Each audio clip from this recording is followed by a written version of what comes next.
This video is going to be on work capacity. So this is basically going to help you manage your training. Okay, so it's something that I usually tell clients in the first or second session. It's really just going to educate you, empower you, and put you more in control of your own training, and just help you out. Like if you're getting overrun or you're not adapting well to your training and things like that, like the analogy that I have here, which you can clearly see is of a sink. That's really going to help you understand why things are happening, why you're doing too much training, or why you're not recovering enough, and yeah, just put you more in control of your training to get the best results. So starting off then, so what does work capacity really mean?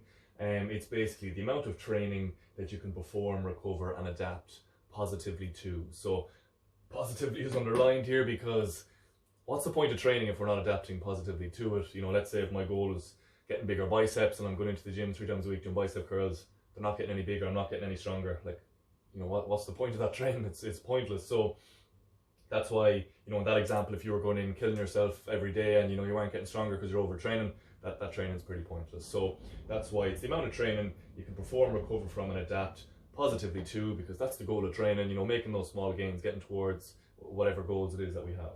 So another point here is that for training, the stress and stimuli comes under training. So what that just means is the stimuli is more from the gym, like we, from that example there, the training from the gym, but stress, like stress from life, will also come into it here. Okay, so personal stress or family issues, or whatever is going on in your personal life. We all have different personal issues. So that's basically what it is. The amount of training, either stress in your own life or stress from the gym, that we call training, that you can perform, recover, and adapt positively to.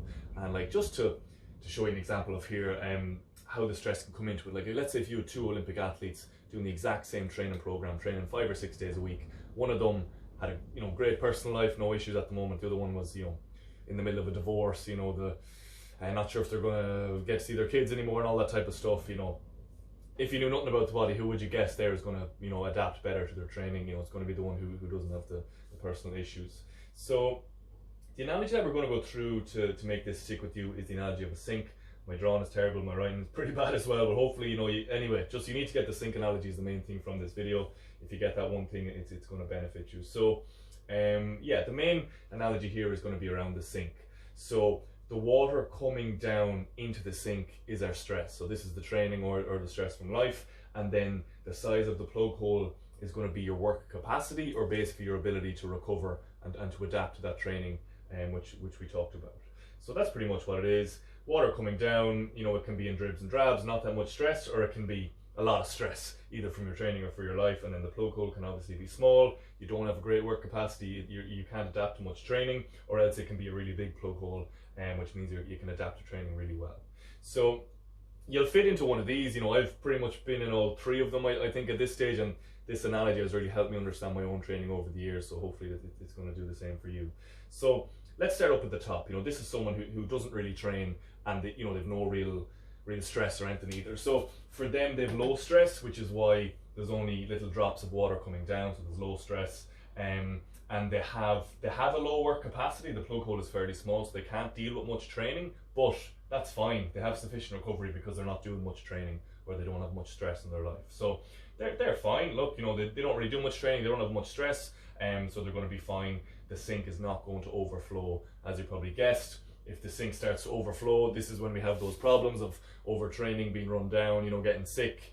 We all kind of know that person who was getting colds every month. That used to be me in a way as well. Maybe every 3 months or something I'd get a cold, whereas now, if I even get one a year, I don't really get sick anymore because I understand a lot of this stuff that we're going through. So so that's the kind of, I suppose, maybe the average person who doesn't train much.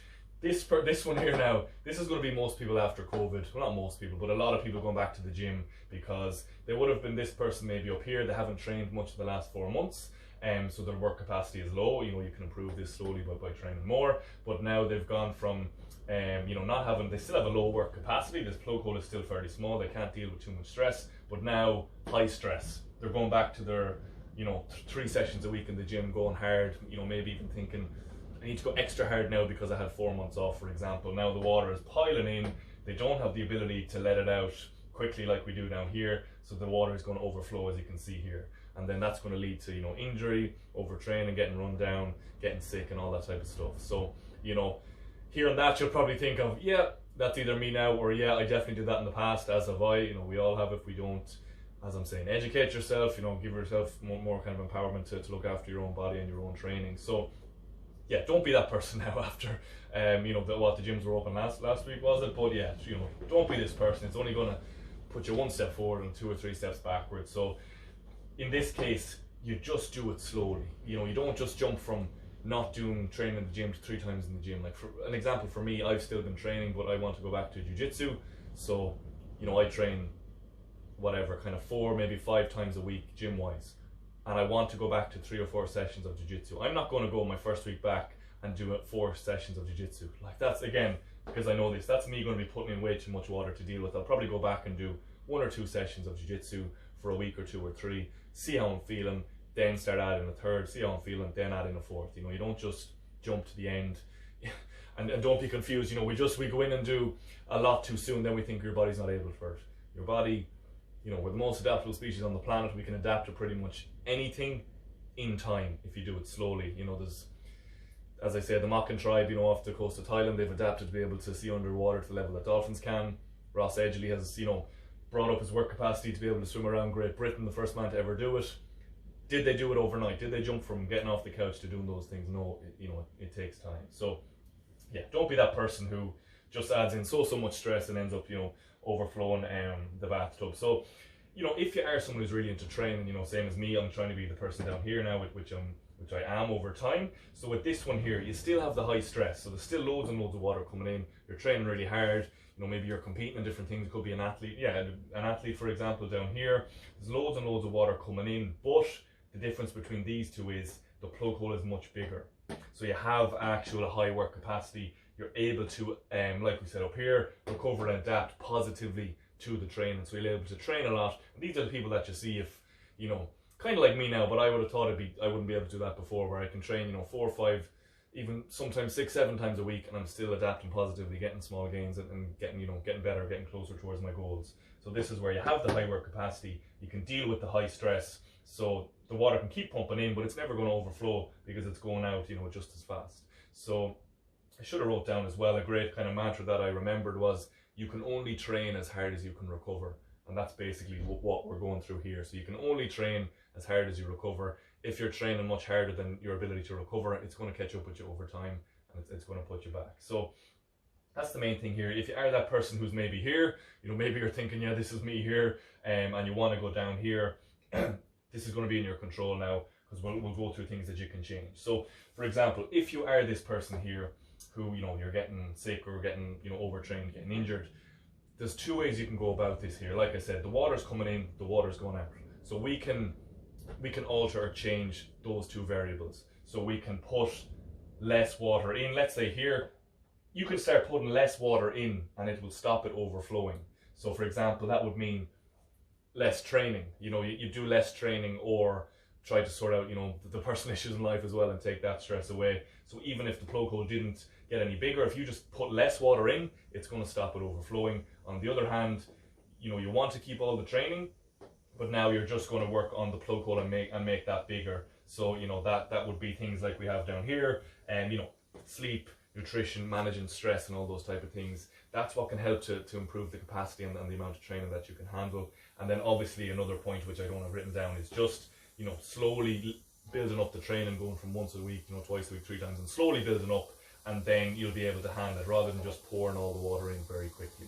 So yeah, they're the, like, you're kind of going to fit into one of these, and let's say if you're in one that you don't want, now you know what you need to be doing to try and get into the one that you want. And for me, you know, I want to be down here. I used to be, yeah, between these 2, then I would have been kind of overtraining and things like that, but now, because I know a lot of this, I'm going for the low-hanging stuff every day, you know, getting my sleep, getting nutrition, and managing my stress and things like that. So these are things that anyone can do, from, you know, an everyday person all the way up to an athlete. If you're not getting 8 hours sleep, eating decent food, not, you know, majority of the time, managing your stress, you know, you're hindering yourself, and, you know, you don't need you know, any expert coaches or anything to be giving you this stuff. It's something that you can do by yourself now. So those are the few things around the stress. If you're trying to put less water in, you're going to have to you know, modify your training, tone it down a bit, you know, do 1 or 2 sessions less and see how you're adapting then, or else, you know, obviously try and sort out the personal issues or whatever other stress you have in your life, To increase the capacity then, you know, your ability to tolerate the training, sleep, nutrition and managing stress will be three of the lowest hanging fruit that you can go for.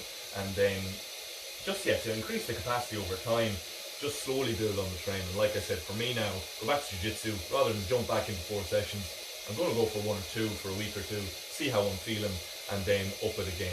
So this is the main point here. That's why I'm, you know, if you follow me on Instagram, I'm saying it all the time, to test things. There's no other way to know if it works.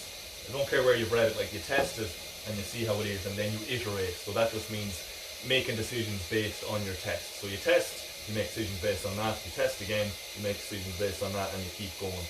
So for example, with my jiu-jitsu one there, I'm training in the gym, whatever, we'll say 4 times a week.